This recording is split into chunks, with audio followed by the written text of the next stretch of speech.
soon as they left Deneki. Charlie Company made some headway and Cameron followed them up, and Alpha Company went unhinged straight into Kokoda. What happened there was Cameron followed Charlie Company down, asked the OC to cross, the company commander to cross the river, to have a chat. He got slotted by the Japs.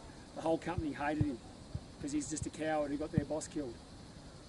Major Cameron wanted them to pop a flare in there so he could tell when they were in Kokoda, and they were like, if we do that, the Japs are going to know we're in Kokoda. So they did it anyway, popped the flare in there. No one saw it at Deneki, the Japs saw it at Kokoda, they withdrew out. They've fallen back to Deneki, fought at Deneki, fallen back to here. It's taken the 39th Battalion a month from the Japanese landing on the east coast. The 39th Battalion fought to here. As we discussed earlier with my guys, 39th Battalion was here, hadn't eaten, hadn't slept, had no food, had no warm clothing. They were wearing African browns, not jungle greens. They were on their wits' end and they're starting to fight the first phases of the Battle of Isurava. On the 27th of August 1942, the 2nd 14th Battalion from Victoria came in resupplied. They were a regular army unit. The intelligence officer was a Wallaby who conscripted called Stan Bissett. And as I went through with our guys, his brother Butch was in Bravo Company, and he got shot through the stomach that night, and you'll go past where he got buried up there. So what we've got on the ground here at the moment is everybody is currently on the ground. We've got Charlie Company are located where we are now. We've got Delta Company over where you guys crossed that river, and you can see the terrain there. We've got Bravo Company right up the top. We've got Alpha Company, which is back up where the helipad is, back up here. Battalion headquarters is back up through there.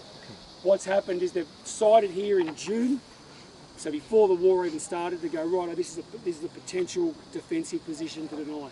The 53rd Battalion was down in the valley, and they were working as a blocking force to stop the Japanese from coming through there. What the Japanese did was had a force come up through here, and they really flooded the high area to the west, north and west, up through the hills. And the main point they hit was Bravo Company up the top.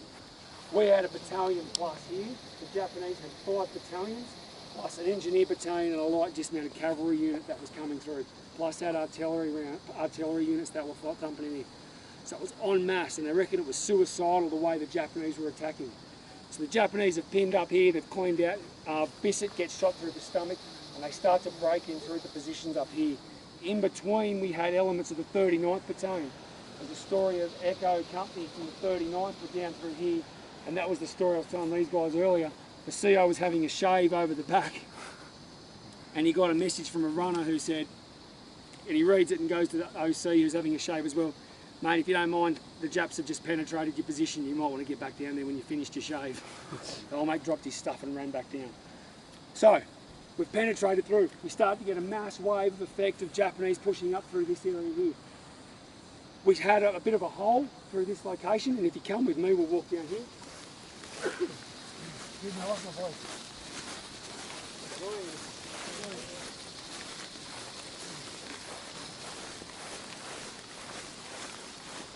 And what we basically had was some signallers from the battalion headquarters had rendezvoused up the top. Claude Nye, for some reason, was over here, his company commander of B Company. He should have been at the top. They found him down here. They formed an extended line in an assault formation, come down and swept through this location, down through the valley here. We walk down here, I'll be able to show you some more.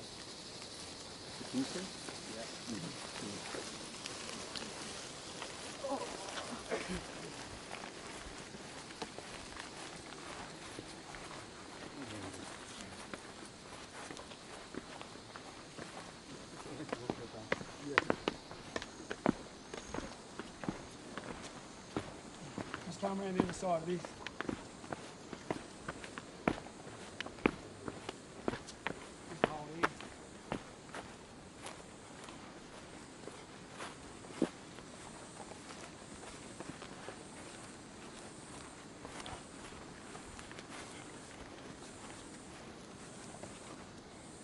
So, like you're a young fit bloke, can you just run down here as fast as you can for us?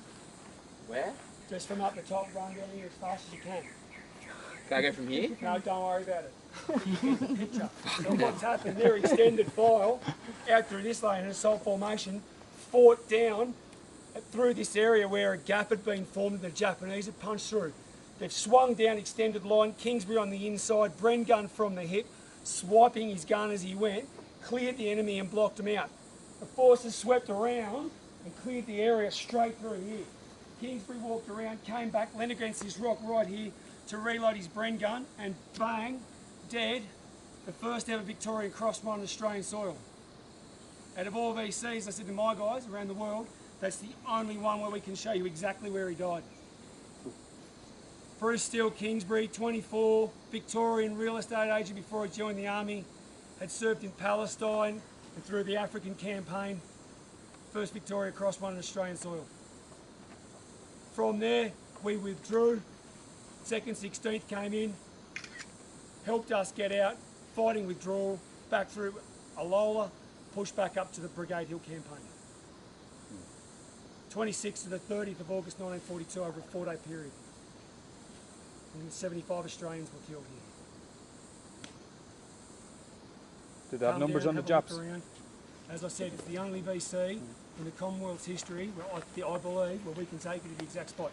Definitely Australia's history. Because we can't go to Afghanistan and we don't know where they are specifically in Gallipoli or the Western Front. You know, we can go to Lone Pine, but I can't take you to the exact spot. He went against that rock, he was shot from a sniper over in that location over there. I have to tell the boys that the house was destroyed. I've not having. And you know, like the second phase, right? They never, like this was all August, September. You know, like Yep. The fight went on to like February of the following. Yeah. March. Did they ever come back?